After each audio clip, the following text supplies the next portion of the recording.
Nakhatrana police station में 3 तारीख को रात को 8:30 बजे नखत्राणा तालुका के मरू गांव के निवासी राजेश पुंजा भाई आए और उन्होंने बताया कि उनका जो भाई है रमेश पुंजा भाई, वो एक दिन पहले यानी कि 2 दिसंबर को रात को 9 बजे के आसपास ये कहकर घर से निकला कि वो अपने मित्रों के साथ बैठने के लिए जा रहा है, और तब से अब तक यानी कि उस बात को 20 घंटे हो गए थे, लौटा नहीं है। तुरंत इसकी नोंद लेते हुए नखत्राणा पुलिस स्टेशन में नखत्राणा पुलिस की टीम के द्वारा इस मामले को गंभीर मामला समझते हुए गुम नोंद रजिस्टर की गई, चाणा ब्लॉक रजिस्टर की गई, और उसके पश्चात उसकी शोध खोल के प्रयास शुरू हुए। प्रयासों के दौरान गांव में जो रमेश पुंजा भाई है, जो गुम थनार व्यक्ति था, उसके मित्रों के साथ, अन्य लोगों के साथ संबंधों की तपास की गई। ह्यूमन सोर्सेज के थ्रू, ह्यूमन इंटेलिजेंस के थ्रू और टेक्निकल इंटेलिजेंस के थ्रू लगातार प्रयास किए गए, और लगातार प्रयास करने का परिणाम हमें प्राप्त हुआ। जानकारी प्राप्त हुई, लगातार इंट्रोगेशन करने के कारण रमेश पुंजा भाई का मित्र, जिनसे रमेश का मोबाइल फ़ोन भी रिकवर नखत्राणा पुलिस ने किया, उसने वारंवार इंट्रोगेशन के पश्चात एक कबूलनामा प्रस्तुत किया, जिसके अनुसार किशोर और रमेश ये दोनों के बीच में एक महिला के साथ संबंधों को लेकर के आपसी तनाव पहले से चल रहा था। रमेश के एक महिला के साथ संबंध थे, इसकी जानकारी किशोर को प्राप्त हुई, तो किशोर ने भी उस महिला के साथ संबंध रखने का प्रयास किया, और उस महिला ने किशोर को इंस्टाग्राम पर ब्लॉक कर दिया। इस बात का मन दुख रखते हुए रमेश और किशोर में झगड़ा हुआ कुछ दिन पहले, और उसमें बाद में आपस में बातचीत के द्वारा समाधान हुआ, और दोनों साथ में फिर से मित्र के रूप में रहने लगे। लेकिन किशोर कहीं न कहीं इस बात से लगातार प्रभावित था, और उसने 2 तारीख को अपने कपास की जो फसल थी उसका बेचान करके रमेश को अपने खेत में भोजन के लिए आमंत्रित किया।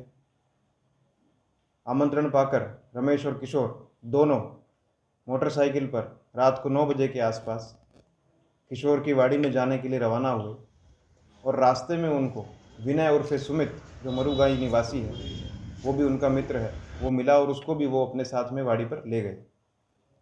वाड़ी पर जाने के बाद में रमेश और किशोर में एक बार फिर से महिला को लेकर के बातचीत शुरू हुई, और आपस में झगड़ा बढ़ गया, जिसके चलते किशोर ने रमेश पर फावड़े से वारंवार वार करके उसकी वाड़ी में ही हत्या कर दी। हत्या के पश्चात जो हकीकत किशोर ने बताई वो इस प्रकार कि उसने मर्डर के पश्चात सारे पुरावाओं को और डेड बॉडी पुलिस को ना मिले, इसके लिए कुछ प्रयास किए।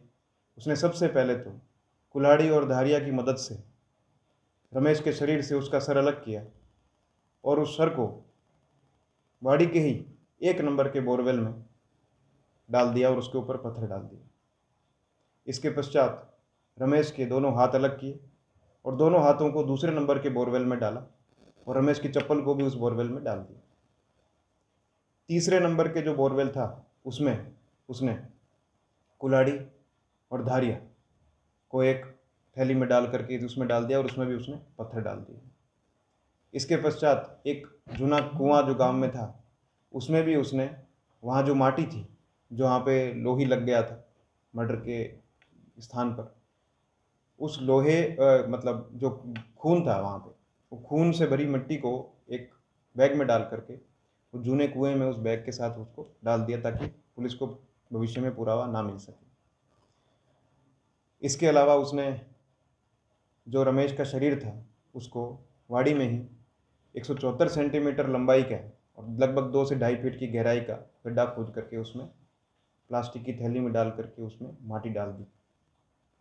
इसके पश्चात रमेश ने, जब पुलिस 3 तारीख को रजिस्टर करने के बाद 4 तारीख को लगातार उसको ढूंढने का प्रयास कर रही थी रमेश को, तो किशोर ने रमेश का फ़ोन पुलिस को रजू किया और पुलिस को गलत दिशा में दौड़ाने का भी प्रयास किया। लेकिन